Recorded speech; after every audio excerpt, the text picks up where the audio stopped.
Hello everyone, welcome back to your channel. आज का जो हमारा टॉपिक है डिस्कशन का वो है फिनोल्स। तो अब तक हमने एल्कोहल्स, फिनोल्स और ईथर के अंदर पार्ट 6 डिस्कस कर लिए हैं, जिनके अंदर हमने बेसिकली एक तो डिफरेंस देखा था कि एल्कोहल्स क्या होते हैं, फिनोल्स क्या होते हैं, ईथर्स क्या होते हैं। दूसरा हमने ना एल्कोहल्स को पूरा डिटेल में डिस्कस कर लिया है। अब बारी आती है किसकी, फिनोल्स की। अगर मैं हल्का सा आपको रिकैप कराऊं तो पार्ट 1 में मैंने आपको डिस्कस कराया था कि एल्कोहल्स क्या होते हैं, फिनोल्स क्या होते हैं, ईथर्स क्या होते हैं, उनका इंट्रोडक्शन दिया था, थोड़ा सा डिफरेंस बताया था एल्कोहल्स के, फिनोल्स के, ईथर्स के बारे में। फिर पार्ट 2 के अंदर मैंने आपको स्ट्रक्चर समझाई थी पूरा डिटेल में एल्कोहल्स की, कि बॉन्ड एंगल कितना होता है, कैसे बॉन्ड एंगल वेरी करता है टेट्राहेड्रल से। उसके बाद मैंने आपको मेथड ऑफ प्रिपरेशन कराए थे एल्कोहल्स के, काफी सारे हमने मेथड्स को देखा था। उसके बाद फिर मैंने आपको फिजिकल प्रॉपर्टीज भी कराई थी एल्कोहल्स की। उसके बाद हमने केमिकल रिएक्शन देखी थी एल्कोहल की, जो कि हमने 2 पार्ट के अंदर कवर की थी। ठीक है, आज जो हम डिस्कस करेंगे, बेसिकली हम किसके बारे में डिस्कस करने वाले हैं, हम डिस्कस करने वाले हैं आज फिनोल्स के बारे में। किसके बारे में, फिनोल्स के बारे में। अब अगर मैं आपको समझाऊं कि एल्कोहल्स और फिनोल्स में हल्का सा मैं बताऊं कि क्या डिफरेंस है। अगर मैं लिखती हूँ ROH, क्या लिखती हूँ मैं, ROH, तो अभी अगर मैंने यहाँ पे ROH लिखा है तो आप ये भी बता पाओगे कि ये एल्कोहल है या फिर ये फिनोल है। अब क्यों नहीं बता पाओगे, क्योंकि मैंने यहाँ पे R ग्रुप अब तक फिक्स नहीं किया है। अगर आप ये मानो कि मैं R ग्रुप को लिख लेती हूँ कि R मेरा एक एल्काइल ग्रुप है, क्या है यार, एक एल्काइल ग्रुप, तो आप बोलोगे कि ये क्या है, एक एल्कोहल है। क्या है, एल्कोहल है।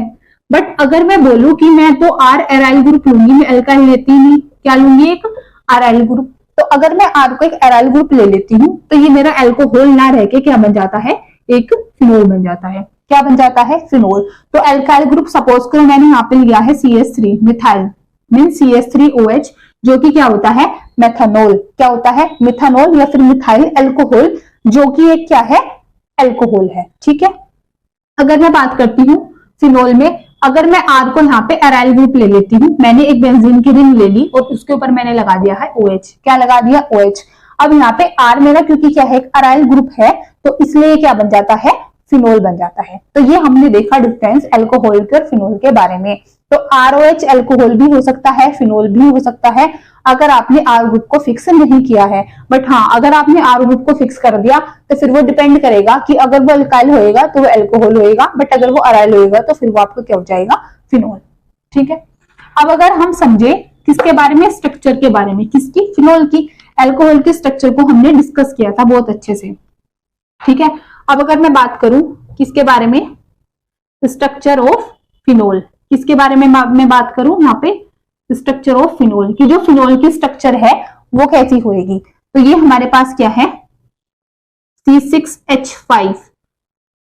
ठीक है, अभी तो बेंजीन है, बट अब अगर मैंने यहाँ पे क्या लगा दिया, एक OH ग्रुप लगा दिया, तो ये क्या बन गया, C6H5OH, जो कि क्या है, हमारा फिनोल है। क्या है, एक फिनोल है। ठीक है, अब अगर मैं इस फिनोल को थोड़ा सा और अच्छे से लिखूं, ऑक्सीजन और यहाँ पे हमारे पास क्या है, हाइड्रोजन है।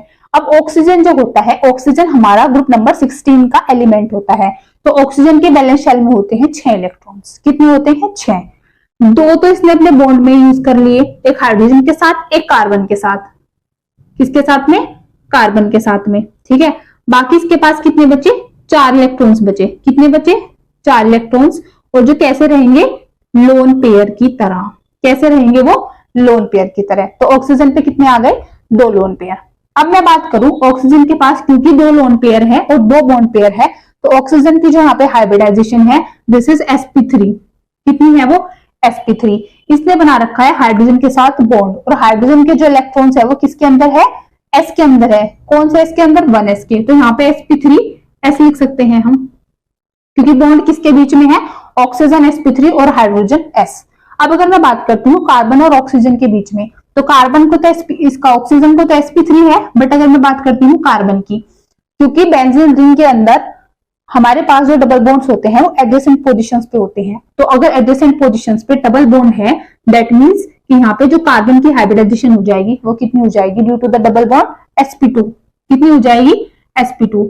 तो यहाँ पे जो बॉन्ड बन रहा है कार्बन का और ऑक्सीजन का, वो sp2 कार्बन और sp3 ऑक्सीजन के बीच में बन रहा है। यही चीज जब हमने एल्कोहल वाले केस में देखी थी, किसके, अल्कोहल वाले केस में, ये तो सेम था कि ये sp3 था, ये S था, बट यहाँ पे जो R ग्रुप था और R भी क्या हमारा CH3 था, तो वो CH3 भी क्या था sp3। तो यहाँ पे जो बॉन्ड था ना वो sp3 के बीच में था, मींस sp3 कार्बन और sp3 ऑक्सीजन के बीच में। यहाँ पे जो बॉन्ड है वो sp2 कार्बन और sp3 ऑक्सीजन के बीच में है। ठीक है, अब अगर मैं बात करती हूँ बॉन्ड एंगल की, तो यहाँ पे जो बॉन्ड एंगल हमें देखने को मिलेगा वो मिलेगा 109 डिग्री का। कितना? 109 डिग्री का। एल्कोहल के केस में वो कितना था? कार्बन ऑक्सीजन हाइड्रोजन के बीच का बॉन्ड 108.9 डिग्री का। ठीक है, वो किस लिए था? क्योंकि वहां पे रिपल्शन था due to the lone pair. अब रिपल्शन तो यहाँ पे भी आएगा क्योंकि 109 डिग्री 28 मिनट्स का होता है आपका वैसे कौन टेट्राहेड्रल। तो यहाँ पे भी जो हल्का सा डिफरेंस है वो भी किसके कारण है? लोन पेयर के कारण ही है, क्योंकि ऑक्सीजन के पास हमारे यहाँ पे 2 लोन पेयर्स हैं।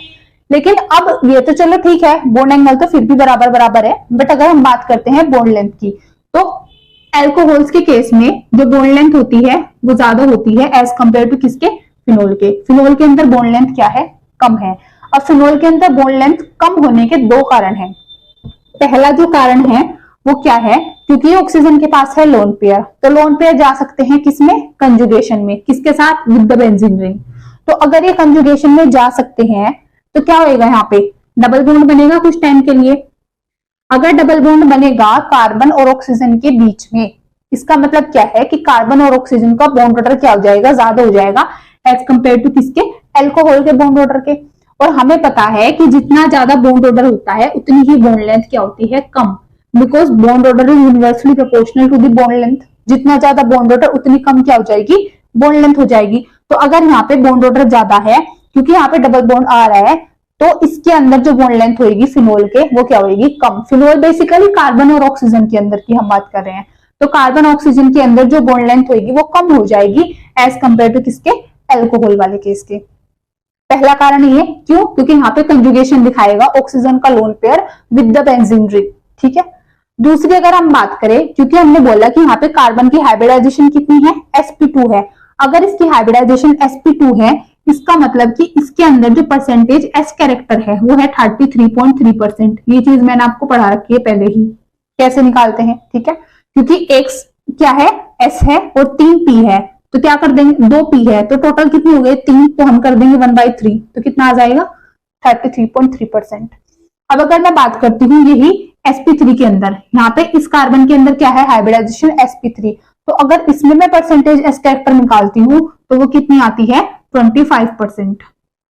कैसे निकाली? एक s है, 3 p है, तो टोटल मेंबर कितने हैं? 4, तो 1/4 किया तो कितना आया? 25% आया। ठीक है, तो अब अगर मैं बात करूं परसेंटेज एस कैरेक्टर फिनोल के अंदर ज्यादा है, अगर इसके अंदर परसेंटेज एस कैरेक्टर ज्यादा है तो हमें ये भी पता है कि percentage S character is directly proportional to the electronegativity, कि जो परसेंटेज एस कैरेक्टर होता है वो डायरेक्टली प्रोपोर्शनल होता है किसके? इलेक्ट्रोनेगेटिविटी के। जितना ज्यादा परसेंटेज एस कैरेक्टर उतनी ही इलेक्ट्रोनेगेटिविटी क्या हो जाएगी? वहां पे ज्यादा हो जाएगी।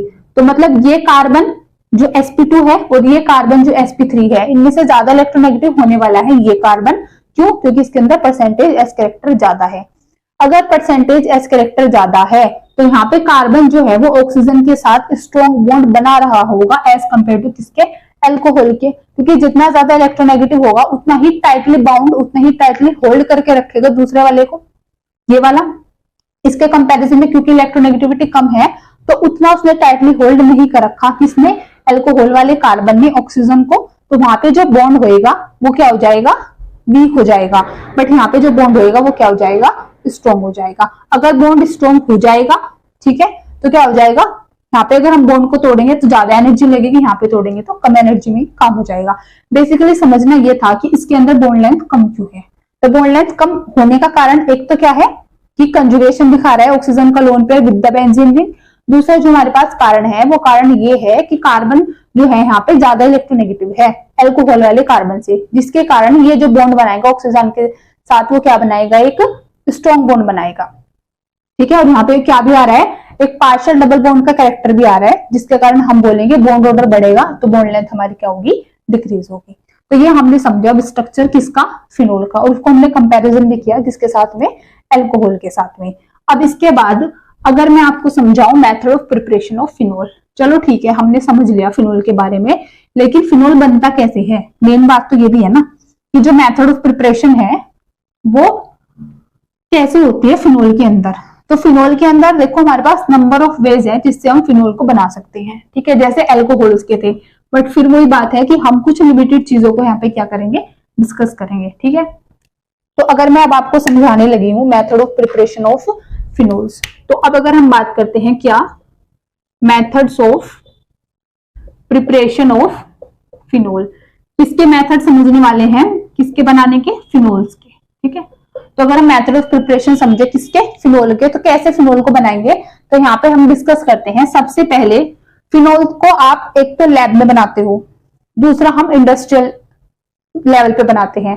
तो अगर हमें बहुत ज्यादा अमाउंट चाहिए, सीधी सी बात है, तभी हम इंडस्ट्रियल वाला यूज करेंगे, अदरवाइज लैब के अंदर तो हम बहुत कम अमाउंट की बात करते हैं, ठीक है।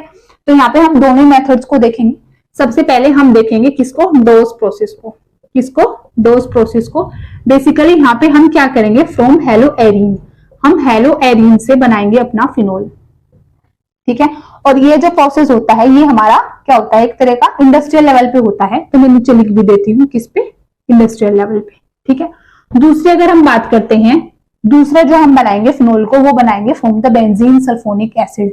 कैसे बनाएंगे हम, फ्रॉम बेंजीन सल्फोनिक एसिड। तो बेंजीन सल्फोनिक एसिड से हम बना लेंगे किसको, फिनोल को, ठीक है। तीसरी अगर मैं यहाँ पे बात करती हूँ कि हम बनाएंगे फ्रॉम द डाइजोनियम सोल्ट। किससे बनाएंगे, डाइजोनियम सोल्ट से। तो डाइजोनियम सोल्ट से भी हम बनाएंगे किसको, फिनोल को, ठीक है। चौथी अगर मैं बात करूं कि हम फिनोल को बनाएंगे किससे, क्यूमीन से। किससे बनाएंगे, क्यूमीन से। एक एक डिस्कस करेंगे, टेंशन मत लेना, क्यूमीन और ये सब मैं क्या लिखती जा रही हूँ, एक एक चीज को हम पूरा पढ़ेंगे, ठीक है। तो फ्रॉम क्यूमीन, तो क्यूमीन से कैसे बनाएंगे। पांचवी अगर मैं बात करूं, from the salicylic acid, from the salicylic acid, ठीक है। तो सैलिसिलिक एसिड से हम कैसे बनाएंगे फिनोल्स को। तो बेसिकली हम यहाँ पे 5 मेथड ऑफ प्रिपरेशन का डिस्कस करेंगे जिससे हम क्या बनाते हैं, फिनोल को बनाते हैं। तो शुरू करते हैं। तो इंडस्ट्रियल पे एक तो हम डोज प्रोसेस को यूज करते हैं, एक ये क्यूमीन वाला, ये भी हमारा क्या होता है, इंडस्ट्रियल लेवल पे यूज होता है। तो पांचों को हम डिस्कस करते हैं। पहले हम लेते हैं dose process, means from the hello arenes. तो हेलो एरीन से हम क्या बनाने लगे हैं अब, फिनोल, ठीक है। उसके लिए भी मैं अगर यहाँ पे हेलोएरिन का स्पेसिफिक कर दूं तो हम लेते हैं क्लोरोबेंजीन। क्या लेते हैं, क्लोरोबेंजीन। तो फ्रॉम हेलोएरिन्स में जो हमारा फर्स्ट था क्या था, फ्रॉम हेलोएरिन्स। तो फ्रॉम हेलोएरिन्स के अंदर जो हमारे पास है डोज प्रोसेस, क्या है, डोज प्रोसेस। तो होता क्या है ये कि इसमें हम क्लोरोबेंजीन को लेते हैं, किसको लेते हैं, क्लोरोबेंजीन को। और क्लोरोबेंजीन को हम रिएक्ट कराते हैं किसके साथ में, NaOH के साथ में। बेसिकली हम यहाँ पे क्या लेते हैं, एक बेस लेते हैं, और बेस हमने क्या लिया है, NaOH। तो हम लेते हैं बेस को, टेम्परेचर हम हाई रखते हैं 623 केल्विन के आसपास, और प्रेशर हम लेते हैं 380। ये हम क्या लेते हैं, कंडीशन लेते हैं, और हमने क्या लिया, NaOH। तो अब होता ये है यहाँ पे कि सबसे पहले हमारे पास क्या बन जाता है, फिनोक्साइड आयन। क्या बन जाता है, सोडियम फिनोक्साइड। क्या बन जाता है, सोडियम फिनोक्साइड। तो हमारे पास क्या था, बेंजीन क्लोराइड था। तो बेंजीन क्लोराइड को जब हमने NaOH के मींस बेस के साथ में ट्रीट कराया at high temperature and high pressure, तो यहाँ पे बनता है सोडियम फिनोक्साइड। क्या बनता है, सोडियम फिनोक्साइड। हुआ क्या हुआ इस तरीके से होगा कि यहाँ पे हमारे पास H+ एक तरफ, O नेगेटिव Na क्या बना होगा, एक तरफ, ठीक है। तो यहाँ से HCl क्या निकल गई बाहर, और इस O नेगेटिव ने यहाँ पे आके क्या कर लिया, अटैक कर लिया, किसने, इस O नेगेटिव ने, ठीक है। तब हमारा क्या बना, यहाँ पे सोडियम फिनोक्साइड बना। तो बेसिकली यहाँ से क्या रिमूव हुआ है, HCl। क्या हुआ है, HCl फर्स्ट स्टेप में। उसके बाद जब हम इस सोडियम फिनोक्साइड को फर्दर ट्रीट कराते हैं किसके साथ में, HCl के साथ में। किसके साथ में हम इसको ट्रीट कराते हैं, HCl के साथ में। तो होता ये है H पॉजिटिव Cl नेगेटिव, ये ऑक्सीजन चला जाता है इस हाइड्रोजन के साथ, और ये सोडियम चला जाता है इस क्लोराइड आयन के साथ, और हमारे यहाँ पे क्या बन जाता है, फिनोल। क्या बन जाता है, फिनोल। तो ये हमने पढ़ी फर्स्ट मेथड ऑफ प्रिपरेशन किसकी, फिनोल की, जिसको हम बोलते हैं डोज प्रोसेस भी। होता क्या है कि इसमें हम क्लोरोबेंजीन लेते हैं, क्लोरोबेंजीन के साथ हम ट्रीट कराते हैं with strong base NaOH at high temperature and high pressure पे, तो हमें वहां से मिलता है सोडियम फिनॉक्साइड आयन। ये जो हमें सोडियम फिनॉक्साइड मिला उसको हम फर्दर ट्रीट कराते हैं HCl के साथ। तो होता ये है कि ये जो क्लोराइड आयन है ये सोडियम के साथ चला जाता है, हाइड्रोजन चला जाता है ऑक्सीजन के साथ, और हमारा क्या बन जाता है यहाँ पे फिनोल। यहाँ पे अगर हम समझे तो NaOH को हमने इस तरीके से ब्रेक कराया कि हमें H पॉजिटिव मिला, O नेगेटिव Na मिला, तो H क्या कर लेता है, Cl को लेके बाहर निकल जाता है और ONa इस पे आ जाता है, तभी क्या बनता है हमारा सोडियम फिनॉक्साइड। तो ये हमने समझा किससे, फ्रॉम हेलोएरिन से किसको बनाना, फिनोल को बनाना। अच्छा, अगर आपको कोई भी रिएक्शन समझ नहीं आती तो एक काम तो वहां पे कर ही लिया करो, उसको पॉजिटिव नेगेटिव में तो तोड़ ही दिया करो, उससे हमारी रिएक्शन क्या हो जाती है, अगर आपको किसी रिएक्शन का मैकेनिज्म नहीं आता, ठीक है, तो हम क्या करें वहां पे पॉजिटिव नेगेटिव में उसको सेपरेट आउट कर ले तो इजी हो जाता है फिर आगे रिएक्शन को चलाना। तो ये हमारा फर्स्ट प्रोसेस था फ्रॉम दी हेलोएरिन्स। इसके बाद अगर हम दूसरे प्रोसेस की बात करते हैं from the benzene sulphonic acid, दूसरा मेथड ऑफ प्रिपरेशन क्या है हमारा, from the benzene sulphonic acid, ठीक है। तो फ्रॉम बेंजीन सल्फोनिक एसिड, अब नाम से नहीं डरना कि बेंजीन सल्फोनिक एसिड क्या है, ठीक है। From the benzene sulphonic acid, हम बेंजीन सल्फोनिक एसिड लेंगे और उससे हम क्या बनाएंगे अपना फिनोल। अब अगर मैं आपको बताऊं कि बेंजीन सल्फोनिक एसिड क्या है, तो कुछ नहीं है, बेंजीन के ऊपर आप SO3H लगा दो, बस क्या लगा दो, SO3H लगा दो, ये होता है बेंजीन सल्फोनिक एसिड। अब इससे आपको क्या बनाना है, फिनोल बनाना है। इससे तो हम फिनोल बना लेंगे, कोई दिक्कत वाली बात नहीं है, पर क्वेश्चन ये है कि ये कैसे आया बेंजीन सल्फोनिक एसिड। तो हम समझते हैं पहले तो कि बेंजीन सल्फोनिक एसिड कैसे आया होगा। तो जब हम बेंजीन को रिएक्ट कराते हैं विद ओलियम, किसके साथ में, ओलियम के, ओलियम क्या होता है, H2S2O7, H2S2O7 हमारा क्या होता है, ओलियम, वहां से हमें मिलता है बेंजीन सल्फोनिक एसिड। अब कुछ को डाउट आएगा कि कैसे मैंने SO3H चिपका दिया डायरेक्टली बेंजीन के ऊपर, तो चिपकाया नहीं है, इसको करते हैं, कंसेंट्रेटेड H2SO4 होता है हमारा, ये इस तरीके से मिलेगा हमें, प्लस SO3 मिलेगा, ठीक है, ये मिलेगा हमें। अगर आप इसको जोड़ोगे तो H2S2O7 ही मिलेगा, जिसको बोलते हैं हम ओलियम। तो होता ही है, देखो हमारे पास है S double bond O double bond O double bond O, मैं ऐसे लिख सकती हूँ ना SO3 को। अब क्या है, कंसेंट्रेटेड H2SO4 है, तो H2SO4 को अगर मैं लिखूं तो S double bond O double bond O OH, oxygen and hydrogen, ठीक है। अब है क्या, मेरे पास सल्फर और ऑक्सीजन है, सल्फर है और ऑक्सीजन है। तो अब अगर मैं इस बॉन्ड को यहाँ पे, इस बॉन्ड के इलेक्ट्रॉन्स को शिफ्ट कराऊं ऑक्सीजन के ऊपर, तो इस पे आएगा नेगेटिव चार्ज, इस पे आएगा पॉजिटिव चार्ज, ऐसे ही आएगा, उसके ऊपर नेगेटिव चार्ज, उसके ऊपर पॉजिटिव चार्ज, तो होएगा क्या। अब अगर ऑक्सीजन के ऊपर नेगेटिव चार्ज है, यहाँ पे हमें क्या दिख रहा है कि हमारा H+ बाहर आ सकता है, प्रोटॉन, तो O नेगेटिव क्या करेगा, इस H+ को यहां से निकाल लेगा, तो इसके इलेक्ट्रॉन से शिफ्ट हो जाएंगे, तो क्या बनेगा basically S double bond O double bond O OH, और सल्फर पे क्या है, पॉजिटिव चार्ज है। और यहाँ पे जो हमें दूसरा मिला S double bond O double bond O OH, और ये क्या है, हमें हमारे पास O नेगेटिव। तो ये हमें क्या मिला है, इलेक्ट्रोफाइल, क्या मिला है, इलेक्ट्रोफाइल। और इससे पहले वाले चैप्टर में हमने एक चीज पढ़ी थी कि जो बेंजीन होते हैं वो बड़े आराम से इलेक्ट्रोफिलिक सब्स्टिट्यूशन रिएक्शन दे देते हैं। क्या दे देते हैं, इलेक्ट्रोफिलिक सब्स्टिट्यूशन रिएक्शन, क्योंकि बेंजीन के अंदर इलेक्ट्रॉन की डेंसिटी अच्छी खासी होती है। तो अगर ये इलेक्ट्रोफिलिक सब्स्टिट्यूशन रिएक्शन दे देते हैं तो ये वाला तो अटैक करने से रहा, कोई मतलब ही नहीं है, तो अटैक कौन करेगा, ये करेगा एज इलेक्ट्रोफाइल की तरह। तो अगर ये इलेक्ट्रोफाइल की तरह अटैक करता है बेंजीन पे, तो होएगा क्या, देखो होगा ये है बेंजीन, और यहाँ पे मैं आपको दिखाऊं ऐसे, SO3H को ना मैं एक साथ लिख लेती हूँ ऐसे, SO3H, ठीक है। या तो आप ऐसे कर लो पहले, यहां से ना इस बॉन्ड के, ये जो डबल बॉन्ड है इसके इलेक्ट्रॉन्स को शिफ्ट करा दो। अगर आप इसके इलेक्ट्रॉन को शिफ्ट करा दोगे किसी एक कार्बन पे, तो इस पे आएगा नेगेटिव, इसके ऊपर आ जाएगा पॉजिटिव, किसी एक के ऊपर करा लो तो ये वाला आके इसके ऊपर अटैक कर लेगा। तो अगर ये वाला इसके ऊपर आके अटैक कर लेगा तो यहाँ से क्या बन जाएगा, देखो यहाँ से आपके पास आ जाएगा, इस पे लगा दो SO3H, यहाँ पे क्या है, पॉजिटिव चार्ज। अब यहाँ पे क्या था, हाइड्रोजन था ना, ठीक है, क्योंकि कार्बन कितने बॉन्ड बनाता है, 4, तो हर एक पे क्या है, एक एक हाइड्रोजन भी है, तो ये वाला आप इधर भेज दो, तो यहाँ से क्या आ जाएगा, डबल बॉन्ड आपके फिर से मेंटेन हो जाएंगे और क्या आ जाएगा SO3H, बेंजीन सल्फोनिक एसिड। तो बेंजीन से ऐसे बना है बेंजीन सल्फोनिक एसिड, जिसको हम डायरेक्टली लिख दे रहे हैं, ठीक है। तो बेंजीन सल्फोनिक एसिड ऐसे बना। अब इससे फर्दर क्या बनाना है, हमें फिनोल बनाना है। क्या बनाना है, फिनोल, ठीक है। ये आप यहाँ पे नेगेटिव दिखा सकते हो, यहाँ पे पॉजिटिव, कोई दिक्कत नहीं है क्योंकि पूरी की पूरी बेंजीन हमारी क्या है, यहाँ पे सिमेट्रिकल है, ठीक है। तो इतना तो हमने समझा कि ठीक है बेंजीन सल्फोनिक एसिड बन गया, क्योंकि ये भी जरूरी था पहले पता करना कि बना कैसे। अब इस बेंजीन सल्फोनिक एसिड की मैं फर्दर रिएक्शन करा के क्या बनाऊंगी, इससे फिनोल। क्या बनाने वाली हूँ, फिनोल।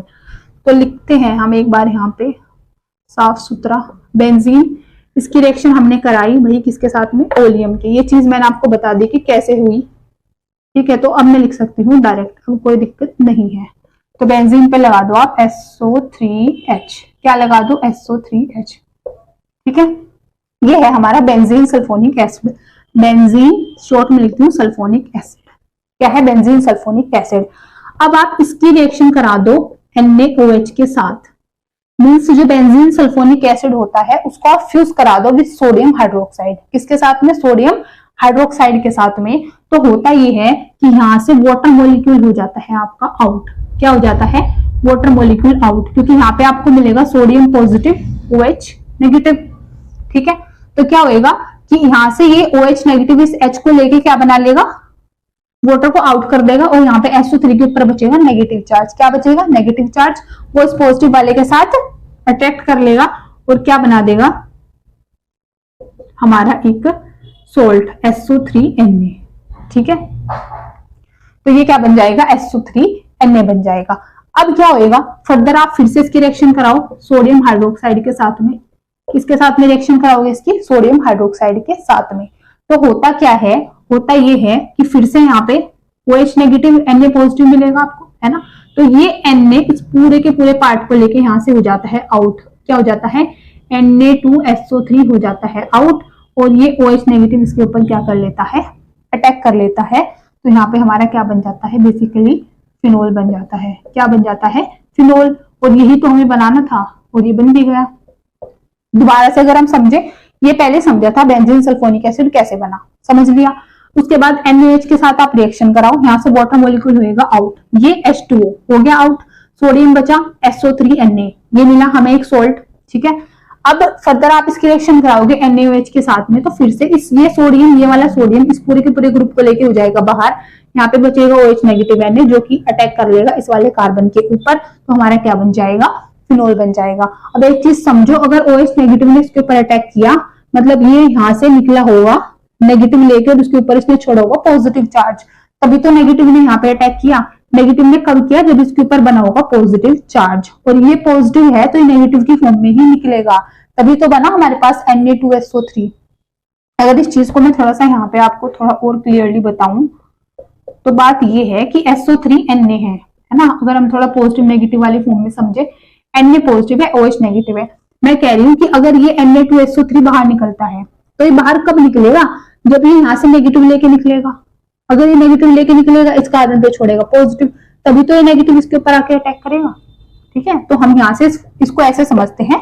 तो Na2SO3 बाहर निकला और हमारा यहाँ पे क्या बन जाता है, फिनोल। तो ये थी हमारी दूसरी मेथड ऑफ प्रिपरेशन जो हमने समझी from the benzene sulphonic acid. किससे समझी, बेंजीन सल्फोनिक एसिड से। थर्ड जो हम करेंगे वो हम करेंगे from the diazonium salt, from benzene diazonium salt. अब बेंजीन डाइजोनियम सोल्ट क्या होता है उसको भी समझते हैं, ठीक है। तो बेंजीन डाइजोनियम सोल्ट, या बेंजीन डाइजोनियम क्लोराइड में बोल लो अगर, तो बेंजीन डाइजोनियम क्लोराइड ले लो या फिर आप सोल्ट भी बोल दो, कोई भी, अगर हम हेलोजन ले। तो बेंजीन डाइजोनियम क्लोराइड क्या हो जाएगा, बेंजीन के ऊपर N2 पॉजिटिव और Cl नेगेटिव, ये हो जाएगा, ठीक है। डाइएजो क्यों बोला, क्योंकि N2 है हमारे पास, क्या है N2 ग्रुप, तो डाइएजो बोला। डाइजोनियम बोला क्योंकि पॉजिटिव चार्ज है, तो उसके लिए लगाते हैं EM, तो डाइजोनियम इसलिए, ठीक है। From benzene diazonium chloride. इससे बनाना है फिनोल, फिर से हम बना देंगे, बट बात यह है कि ये कैसे आया, तो ये आया होगा जब हमने क्या किया होगा, प्राइमरी एरोमेटिक अमीन जिसको बोलते हैं एनिलीन, जब हमने एनिलीन की रिएक्शन कराई थी NaNO2 प्लस HCl के साथ में। तो ये रिएक्शन हम पढ़ चुके हैं पहले भी। कहां पे? एक तो हम अमीन्स में पढ़ेंगे आगे चल के, दूसरा मैंने आपको इससे पहले वाले चैप्टर में हेलोएल्केन्स और हेलोएरिन्स में कराया था सैंडवियर्स रिएक्शन, जो मेथड ऑफ प्रिपरेशन समझाई थी ना हेलोएरिन्स की, तो मैंने वहां पे आपको सैंडवियर्स रिएक्शन पढ़ाया था। तो सैंडवियर्स रिएक्शन का जो फर्स्ट स्टेप था वो यही था, जिसको हमने क्या बोला था? डाईएजोटाइजेशन भी। क्या बोला था? डाईएजोटाइजेशन मीन्स जब हमारा प्राइमरी एरोमेटिक अमीन रिएक्ट करता है विद NaNO2 प्लस HCl, तो वो हमें देता है बेंजीन डाइजोनियम सोल्ट। क्या देता है? Benzene diazonium salt. तो बेंजीन डाइजोनियम क्या बन गया है यहाँ पे? क्लोराइड। ठीक है, मैंने हेलोजन क्योंकि यहाँ पे लिया है Cl, तो मैंने क्या लिखा इसको? Benzene diazonium chloride. ये चीज हम पढ़ चुके हैं ऑलरेडी, ये आपके लिए कोई नई बात नहीं है।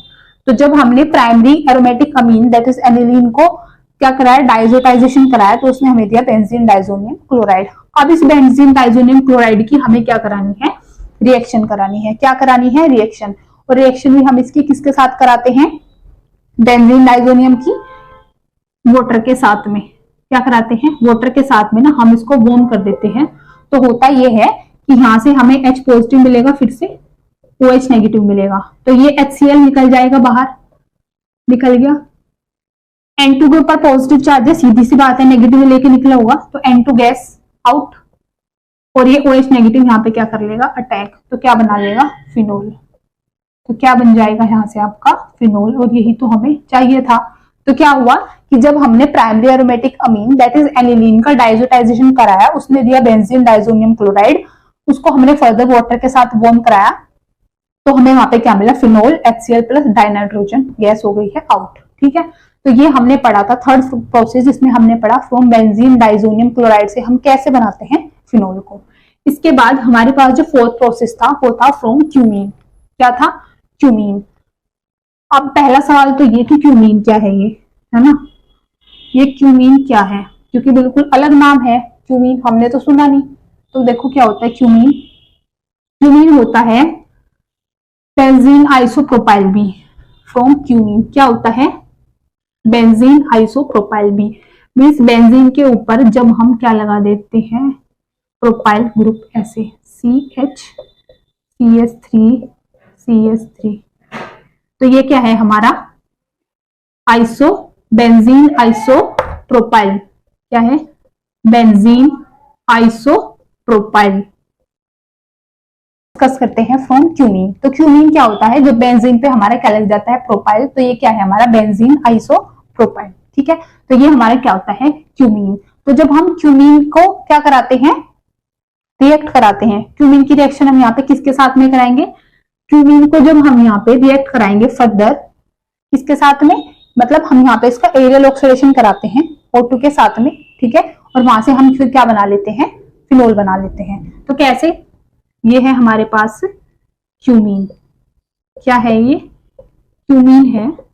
ठीक है, बेंजीन के ऊपर है प्रोपाइल आइसोप्रोपाइल ग्रुप आपका। तो ये क्या है हमारा? Benzene isopropyl. तो जब हम इसका एरियल ऑक्सीडेशन कराते हैं, क्या कराते हैं? एरियल ऑक्सीडेशन कराते हैं, तो होता ये है कि जो O2 है वो कार्बन और हाइड्रोजन के बीच को हटा के इसमें क्या हो जाता है? इंसर्ट हो जाता है, इसके अंदर फिट हो जाता है। तो यहाँ पे हमें क्या मिलता है? देखो, कार्बन के ऊपर है CH3, इधर भी है CH3, इधर है ऑक्सीजन, ऑक्सीजन और हाइड्रोजन। ठीक है, तो ये हमें यहाँ से मिल जाता है। होता ये है कि ये वाला बॉन्ड टूट के OH नेगेटिव की फॉर्म में रहता है, ये वाला पूरा का पूरा ग्रुप यहाँ से क्या हो जाता है? आउट हो जाता है। क्या हो जाता है? ये पूरा का पूरा ग्रुप यहाँ से आउट हो जाता है। ठीक है, आउट कैसे होता है? ये कि जब हम इसको रिएक्ट कराते हैं विद H पॉजिटिव, या मैं बोल दूं HCl के साथ में, मीन्स एसिडिक कंडीशन में, तो होता ये है कि यहाँ से आपका बन जाता है क्या? फिनोल। क्या बन जाता है यहाँ पे? फिनोल। और हमारा ये group CH3 C double bond हो CH3, जिसको बोलते हैं हम एसीटोन या फिर प्रोपेनॉन, ये क्या हो जाता है? आउट। क्या हो जाता है? आउट। और ये बन जाता है हमारा फिनोल। अब बात ये आई कि ये क्यूमीन मैंने कैसे बनाया। तो क्यूमीन आपका बनता है कि जब हम बेंजीन की रिएक्शन कराते हैं विद प्रोपीन, किसके साथ में? विद प्रोपीन के साथ में। कैसे हुई होगी रिएक्शन? हर एक पोजीशन पे होएगा बेंजीन के हाइड्रोजन, ठीक है। तो यहाँ से अगर मैं H+ को बाहर निकाल देती हूँ तो यहाँ पे क्या आ जाएगा, नेगेटिव चार्ज। ये हमारे पास क्या है, डबल बॉन्ड। आप एक तरफ शिफ्ट करा दो, इसको मैंने ऐसे शिफ्ट करा दिया नेगेटिव को, यहाँ पे क्या आ गया मेरे पास, पॉजिटिव आ गया। फिर ये जो H+ यहाँ से निकला था, इसने आके इसके ऊपर अटैक किया, मीन CH3 CH पॉजिटिव, और यहाँ पे बना CH3। फिर इस CH3 ने यहाँ पे क्या कर लिया, इस पोजीशन पे अटैक कर लिया, तो क्या बन गया है हमारा ये कार्बन, इस पे एक हाइड्रोजन और 2 CH3, ये बन गया बेंजीन आइसोप्रोपाइल। क्या बनाइए, बेंजीन आइसोप्रोपाइल। तो अगर किसी को डाउट है कि ये क्यूमीन कैसे आया, तो क्यूमीन आया है ऐसे, ठीक है। वैसे ये जरूरी नहीं है, बट हाँ अगर किसी को डाउट है तो क्यूमीन ऐसे आया है, ठीक है। फिर क्यूमीन को हमने एरियल ऑक्सीडेशन कराया, O2 को इंसर्ट कराया, यहाँ से OH नेगेटिव निकला, उसने इस पोजीशन पे अटैक किया, ये पूरा का पूरा ग्रुप बाहर निकला, जिसको हमने बोला है एसीटोन, बाय प्रोडक्ट है, और ये बना है हमारा फिनोल। तो ये क्या बन गया है, फिनोल। अब इसके बाद अगर मैं बात करती हूँ बिल्कुल लास्ट वाले मेथड ऑफ प्रिपरेशन की, जो था हमारा फ्रॉम द सैलिसिलिक एसिड। क्या था, फ्रॉम सैलिसिलिक एसिड। तो सैलिसिलिक या कोई सैलिसाइक्लिक बोलते हैं, वो अपनी अपनी बात है, ठीक है। तो सैलिसिलिक एसिड से अगर हम बनाते हैं किसको, फिनोल को, तो फिफ्थ या फिर मैं बोलूँ लास्ट मेथड ऑफ प्रिपरेशन है from salicylic acid, from salicylic acid, ठीक है। अब सैलिसिलिक क्या होता है कि अगर मेरे पास है बेंजीन और बेंजीन पे लगाया OH ग्रुप और एक लगाया COOH, इसको बोलते हैं सैलिसिलिक एसिड, ठीक है। ये होता है हमारा सैलिसिलिक एसिड। अब होता ये है कि ये सैलिसिलिक एसिड की, ये है सैलिसिलिक एसिड, ठीक है। इसकी रिएक्शन जब हम कैल्शियम ऑक्साइड प्लस NaOH के साथ कराते हैं, जिसको बोलते हैं हम सोडा लाइम भी, क्या बोलते हैं, सोडा लाइम भी, ठीक। तो सोडा लाइम बोलते हैं, सोडा लाइम का काम होता है डीकार्बोक्सिलेशन का कराना। क्या होता है, डीकार्बोक्सिलेशन कराना। जैसे मैंने आपको पढ़ाया था dehydration, dehydration removal of water molecule, dehydrogenation removal of H2, decarboxylation removal of water CO2 molecule. क्या रिमूवल होना, CO2 मॉलिक्यूल का। तो CO2 मॉलिक्यूल यहां से क्या हो जाएगा, रिमूवल हो जाएगा इस सैलिसिलिक एसिड से, ठीक है। किससे, सैलिसिलिक एसिड से। तो होता क्या है कि सबसे पहले अगर मैं इसको थोड़ा सा खोल के लिखूं, C डबल बॉन्ड OH ऐसे है, पहले यहां से क्या जाएगा, H पॉजिटिव। अगर यहां से H पॉजिटिव जाएगा, ऑक्सीजन पे आएगा नेगेटिव चार्ज, ये फर्दर ऐसे मूव करेगा, ये ऐसे मूव करेगा, तो यहाँ पे हो जाएगा ये कुछ कि ये है हमारे पास OH, यहाँ पे आया नेगेटिव, और ये जो H पॉजिटिव था इसने कर लिया होगा इसके ऊपर अटैक, ठीक है। तो यहाँ से क्या बन गया है, फिनोल। क्या बन गया है, फिनोल प्लस CO2 हमारा क्या हो गया है, आउट। तो यहाँ से ये देखो आप, ये ऐसे आया तो इसको लिख सकते हैं C double bond O, C double bond O। तो ये क्या है हमारा CO2, ये CO2 क्या हो गया, आउट, और ये क्या बना है, फिनोल। तो ये हमारा लास्ट मेथड ऑफ प्रिपरेशन था फ्रॉम सैलिसिलिक एसिड, या हम क्या करते हैं इसमें डीकार्बोक्सिलेशन। और डीकार्बोक्सिलेशन के लिए हमने लिया soda lime, calcium oxide with sodium hydroxide. इसका काम होता है रिमूवल ऑफ CO2 मॉलिक्यूल। तो CO2 अगर यहाँ से निकलेगा सैलिसिलिक एसिड से, तो वो हमें क्या देगा, फिनोल। तो ये था हमारा लास्ट मेथड ऑफ प्रिपरेशन। आज की वीडियो हम यहीं पे खत्म करते हैं, मेथड ऑफ प्रिपरेशन खत्म होते हैं फिनोल्स के। इसके बाद हम आएंगे केमिकल रिएक्शंस ऑफ फिनोल को डिस्कस करने, ठीक है। तो आज वाली वीडियो के लिए इतना ही। अगर आपको वीडियो यूजफुल लगती है तो आप वीडियो को लाइक कर देना, चैनल को सब्सक्राइब कर देना, वीडियो को फर्दर शेयर भी कर देना, बेल वाले आइकन को प्रेस कर देना, ताकि आपको सारे के सारे नोटिफिकेशन ऑन टाइम पे मिलते रहे। Thank you so much.